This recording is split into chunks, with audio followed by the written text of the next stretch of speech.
میری شادی سہیل سے ہوئی تو لگنے لگا کہ دنیا کی خوش قسمت ترین لڑکی ہوں، کیونکہ وہ بہت ہی اچھا اور ہمدرد شوہر تھا۔ شادی کے ایک ہفتے ہی اس نے مجھے بہت متاثر کر دیا۔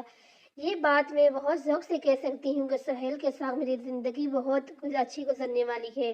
سہیل کو آفس سے 2 ہفتوں کی چھٹیاں ملی تھی۔ ایک ہفتہ شادی کی تقریبات میں گزرا اور دوسرا ہفتہ تو پتہ ہی نہیں لگا گزر گیا۔ کل سے سہیل نے آفس بھی جانا تھا، اس لیے انہوں نے بولا اقرا چلو میں آپ کو مارکیٹ لے چلتا ہوں، جس چیز کی ضرورت ہو لے لینا۔ اور میں بھی خوشی خوشی تیار ہوگی کیونکہ کچھ چیزوں کی اشد ضرورت تھی۔ میں نے اور سہیل نے ساری چیزیں لی اور سہیل نے کہا ہم کسی ریسٹورانٹ سے کھانا کھا کر چلتے ہیں۔ ہم نے کھانا کھایا، واپسی پر کافی لیٹ ہو چکے تھے۔ ہم اپنی گاڑی تک جانے لگے تو ایک کافی تیز رفتار ہمارے پاس سے ایک وین گزری تو میرا اوپر کا سانس اوپر اور نیچے کا سانس نیچے ہی رہ گیا۔ میں بہت زیادہ خوفزدہ ہو گئی تھی اور جلد گاڑی کا دروازہ کھول کر بیٹھ گئی۔ سہیل بھی میرے پاس آ کر بیٹھ گئے تھے اور بولے کیا بات ہے اقرا، تم وین کو دیکھ کر گھبرا کیوں گئی تھی؟ میری چوڑی پکڑی گئی تھی اور میں مسکرانے کی کوشش کرنے لگی۔ نہیں سہیل، ایسی کوئی بات نہیں ہے، لیکن سہیل کو میرا جواب مطمئن نہیں کر سکی، اس لیے میں نے کہہ دیا کہ تیز رفتار چیزیں دیکھ کر میں ڈر جاتی ہوں اور تیز رفتار مجھے بہت خوف آتا ہے۔ سہیل میری بات سن کر پرسکون ہو چکے تھے کیونکہ جو سچ تھا وہ شاید میں کسی کو بھی نہیں بتا سکتی تھی۔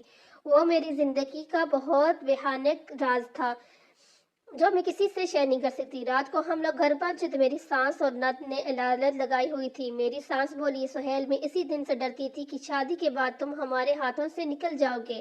اپنی کنواری اور یتیم بہن کو بھی فراموش کر دو۔ کیا ہو جاتا اگر اپنی اس یتیم بہن کو بھی اپنے ساتھ لے جاتے تو؟ مجھے اپنی سانس کی بات بالکل بھی اچھی نہیں لگی۔ بھلا میاں بیوی کے درمیان تیسرے کا کیا کام؟ سہیل بولا امی میں تو لے جاتا، لیکن اقرا نے منع کر دیا تھا کہ اس کو ساتھ لے جانے کی کیا ضرورت ہے۔ میں ہکا پکا ہو کر سہیل کی شکل دیکھتی رہ گئی۔ میری سانس بولی ہاں بہویں تو ہوتی ہی ایسی ہیں، لیکن تمہیں تو اپنی بہن کا خیال رکھنا چاہیے تھا نا۔ سہیل جلدی سے بولا جی امی، میں آئندہ خیال رکھوں گا۔ سانس اور نرم کے چہرے پر میرے لیے بیزاری ہی بیزاری تھی، اس لیے میں وہاں مزید نہیں رک سکی اور اپنے کمرے میں آ گئی۔ میری آنکھوں سے آنسو بہنے لگے۔ میں تو یہ توقع ہی نہیں کر سکتی تھی کہ سہیل خود کو بچانے کے لیے مجھ پر اتنا بڑا الزام لگا دے گا۔ تھوڑی دیر بعد سہیل کمرے میں آ کر پوچھنے لگے کہ آپ رو کیوں رہی ہو؟ تو میں بولی سہیل، آپ سے اس قسم کی حرکت کی امید نہیں کر سکتی تھی۔ آپ نے کس طرح جھوٹ بول کر مجھے آنٹی کی نظر میں گرا دیا۔ میری بات سن کر سہیل ہنسنے لگ گئے اور مجھے بولے ارے پگلی، اس بات پر کیوں رو رہی ہو؟ دراصل میری بہن اور ماں کا واحد سہارا ہوں، وہ کسی کے ساتھ شراکت داری کے طور پر قبول نہیں کر سکتی۔ اگر میں یہ کہتا تھا کہ میں خود اقرا کو لے کر گیا تھا تو گھر میں طوفان کھڑا ہو جاتا۔ میں نے گھر میں امن قائم رکھنے کے لیے تمہارا نام لیا۔ تم ذرا سی بات پہ کیوں اداس ہو جاتی ہو؟ مجھے سہیل کی بات بالکل پسند نہیں آئی۔ جو بھی تھا اس کو مرد بن کر حالات کا مقابلہ کرنا چاہیے تھا۔ یہ کیا بات ہوئی؟ خیر سہیل نے مجھے معافی مانگی تو میں نے اس کی دوسری اچھائیاں یاد کرتے ہوئے معاف کر دیا۔ اب میں اس کی اتنی بھی کم ظفر نہیں تھی کہ ایک بات کو لے کر روتی بیٹھتی رہوں۔ میں نے نوٹ کیا کہ اس دن کے بعد سانس اور نند مجھ سے کھچی سی رہنے لگی تھی۔ میں انہی کو منانے کے لیے ان کے آگے پیچھے گھوم پھر رہی تھی۔ پھر میں نے واشنگ مشین لگا کر سارے گھر کے کپڑے دھو کر چھت پر ڈالنے کی تو مجھے ایسے محسوس ہوا جیسے کوئی مجھ پر نظر رکھے ہوئے ہے۔ میں بہت زیادہ گھبرا گئی اور ادھر ادھر دیکھنے لگی تو مجھے کوئی نظر نہ آیا۔ اگر یہ میرے ساتھ پہلی دفعہ ہوتا تو میں یقیناً اس بات کو نظر انداز کر دیتی، لیکن میرے ساتھ یہ 4-5 پہلے بھی بار ہو چکا تھا۔ مجھے لگا شاید ہمارے گھر پہ کوئی نظر رکھا ہے۔ یہ بات کافی پریشان کن تھی، اس لیے میں اس بات کا تذکرہ اپنی سانس کے ساتھ کیا۔ وہ بولی آنٹی، مجھے کچھ دنوں سے محسوس ہو رہا ہے کہ کوئی ہمارے گھر میں تانگ جانگ کر رہا ہے۔ میری بات سن کر میری سانس ہنس کر بولی بلا وہم ہے مت بالو، ایسا کچھ نہیں ہے۔ اس لیے مجھے لگا کہ شاید واقعی ہی میرا وہم ہو، اس لیے میں سب بھول کر کھانا بنانے لگ گئی تھی۔ میں سہیل کے لیے اسی پسندیدہ بریانی بنائی تھی اور اس کے بے صبری سے انتظار کرنے لگی کہ وہ کب گھر آئیں گے اور میں ان کو بریانی پیش کروں گی۔ شام کو 6 بجے قریب وہ گھر آئے تو معمول کے مطابق پہلے وہ اپنی امی کو سلام کرنے کے لیے چلے گئے تھے۔ میں ان کا انتظار کرنے لگی، تبھی وہ غصے سے اٹھ کر آئے۔ بولے تم نے میری والدہ کو کیا کہا ہے؟ میں ہکا پکا کھڑی ان کا چہرہ دیکھنے لگی تو میں بولی میں نے تو ایسا کچھ نہیں کہا۔ تبھی میری سانس کمرے سے نکل کر صحن میں آ گئی اور بولی جھوٹ کیوں بول رہی ہو؟ سچ بتاؤ نا، تم نے میری ساتھ پردوں میں پلی بیٹی پر الزام لگا دیا ہے۔ میں ناسمجھی سے ان کو دیکھنے لگی کیونکہ میں نے تو جوہریہ پر کوئی الزام نہیں لگایا تھا۔